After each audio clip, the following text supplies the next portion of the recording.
What's up guys? I got a package and I want to open it. So this was sent over by the homies at Blackstone. So let me open it to see what's inside.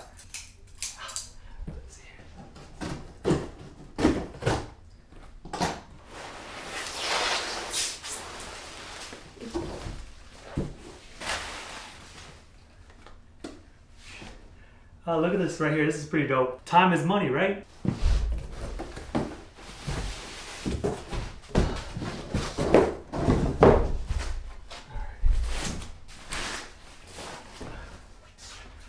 Oh, this one's pretty sick too. So there's a big diamond here, and it states pressure makes diamonds, which the reality is pretty much anything that you want to do. So with all that pressure and demanding work, eventually you produce a diamond. Hopefully. Pretty dope, right?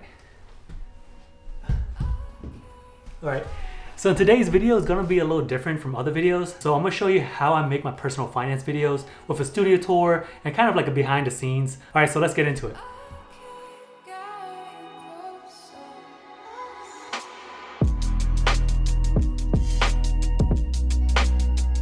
So first, let's talk about the desk.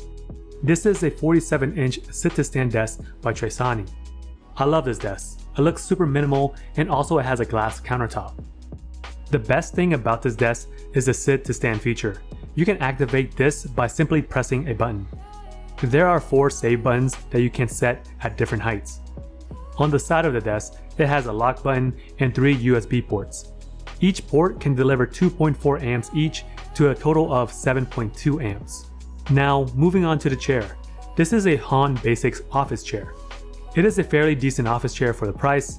It has a bunch of ergonomic adjustments, and the seat is pretty comfortable for long periods of sitting. So far, I really haven't had any complaints. Now, let's talk about the monitor that I have on this desk.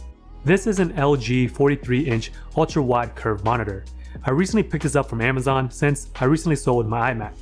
I wanted to get a single computer setup where I had everything on my laptop without needing to transfer files from one computer to another. After a few weeks of use, I actually grown to like this monitor a lot. This is actually the first curved monitor that I have used. The design is pretty minimal, the bezel is pretty small, so nothing too outlandish.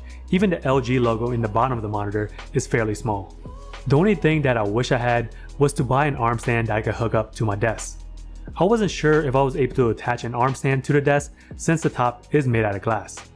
As of right now, I just have it sitting on top of a glass monitor stand that I was previously using for my iMac. Not the cleanest setup, but it does get the job done.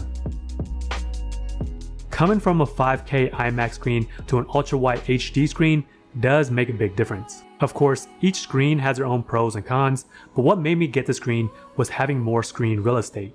Editing on this monitor has been a breeze. Being able to see the timeline much more has been making my workflow so much better.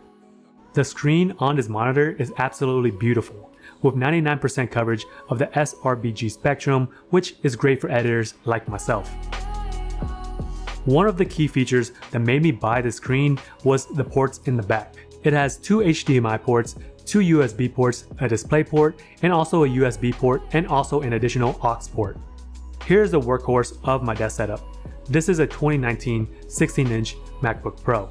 It also has an upgraded graphics card, making editing 4K videos a breeze. Now moving on to my keyboard and mouse. The keyboard is a Logitech K750. I've had this keyboard for almost 5 years now, and it has never let me down. I opt for the larger keyboard because I like the addition of the number pad. One of the key features that I love about this keyboard is that it can be charged with solar power. This was a gift and a curse at times. Depending on where I was living, if there wasn't enough natural light, I would have to stick my keyboard near a window for a few hours for it to charge. So now let's talk about the mouse. This is the Logitech MX Master 3. Both the scroll wheel and horizontal wheel move super smoothly, and the mouse just feels right in my hand. With all the extra buttons and customization abilities, this has been a game changer in my workflow. So now let's talk about my audio setup. As of right now, I really don't have anything special. I just have a Bluetooth speaker that I attach to the monitor. So above that, I have the Cyber 4-port USB hub. It's super helpful when it's there, whenever I need to attach external hard drives. Now let's move on to the other parts of my studio. I have this big old fake tree that came inside of my office. It actually looks pretty nice and really realistic. To be honest, I wasn't even sure if it was fake at first, but it does give my office some character and a pretty nice backdrop. So next to my plant, I have this big shelf where I keep some of my gear and other trinkets that I have. And also, it's pretty cool as a background. I got some of my noise canceling Sony headphones. I got some tripods here with a phone adapter. And this is another lens. This is actually the main lens that I typically use for my videos. So this is a 28-75mm at a f2.8. So let's go down to my second shelf. I have some things that I got from IKEA. I got a little fake grass plant and also a drawing man statue. And to the left of that is more camera gear. This is my Joby tripod and also an additional camera bag in the back. Below that is just my backpack and an additional place where I place stuff whenever I enter the office. I wanted to add more books to my backdrop, but I wasn't sure how to go about it. So I just placed a single Bogglehead's Guide to Investing book. This might be the only investing book that you'll need. Now let's move across my office to the other shelf. On top of the shelf, I have a military shadow box. I have my ribbons in there, my medals, and a cute picture of myself. So below that, I have a fake plant that I got from IKEA, and below that I got an additional fake plant that I got from IKEA. Now going to the bottom of my shelf, this is my water setup. I have a jug of fresh water and an electric kettle whenever I want to make coffee or tea. Now moving back to the very top. I have this neon banana that I really can't find a place in my office for. I use it in my past videos when I was shooting videos out of my room. So in the top cubby, I have a bunch of random things that I use all the time and also my coffee setup. Here I got a remote for my lights. I got some cables of whenever I want to use my phone as a camera, an extra lavalier mic. I got a little lens clean kit in the back, and I also got a gray card. I have a coffee grinder in the back that I use from time to time, but the majority of the time I pre-grind my coffee at home.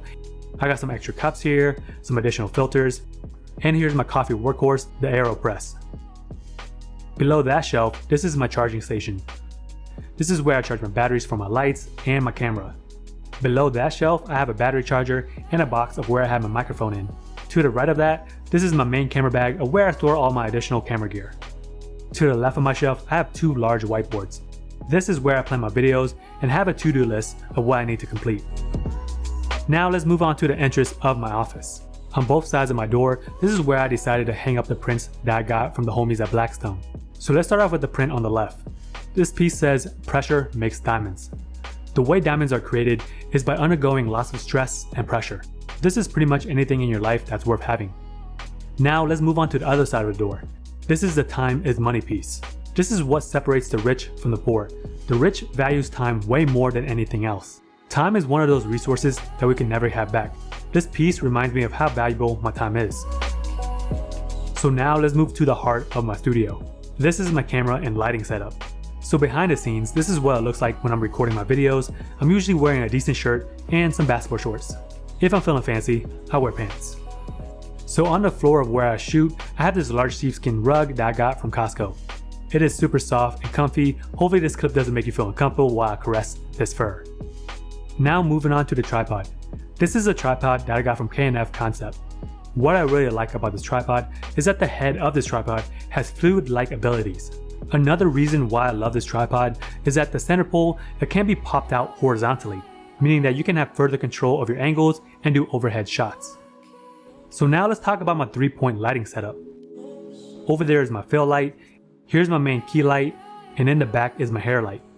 This is a newer LED bicolor flapjack light. I added a battery adapter so it allows this light to be way more portable. I have this light on top of an Amazon basic light stand. This light also provides a very soft diffused light which looks great in photos and videos. Now let's talk about my fill light.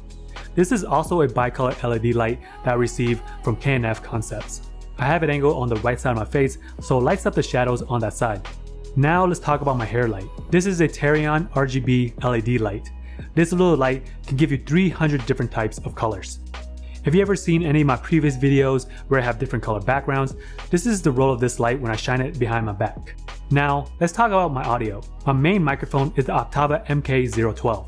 I decided to go with this microphone after watching Chris Judd's and Jared Undun's videos. The main reason why I chose this mic is that I mainly do sit-down head talking videos. So this has a hypercourtyard capsule which picks up my voice beautifully while minimizing echo. This is then connected by an XLR cable to my audio recorder, which is a Tascam DR60D Mark II. While this recorder does take 4 AA batteries, I usually connect this to an external battery to provide extra power. Aside from having great audio recording abilities, the reason why I needed this audio recorder is that I needed something that could provide phantom power. meaning that my microphone would not work without a power source. So this is my POV or point of view whenever I'm behind the camera. The key light is shining at a 45-degree angle on the left side of my face. There's my Sony a7 III on the bottom of the tripod. On top of that, I attach my audio recorder, and on top of that, I have a camera monitor. This one in particular is called the Andy Sin A6. Right above my head and outside of the frame is my microphone, which is attached to an Amazon Basics microphone stand, and then the XLR cable is connected to the audio recorder. Then to the left of me is my fill light, and then right behind me is my hair light. So that's pretty much it with my tour. If you guys found this interesting, just let me know in the comments below. I'll probably make more videos like this if you guys want more detailed instructions on how I make my videos. So I'll see you guys next time.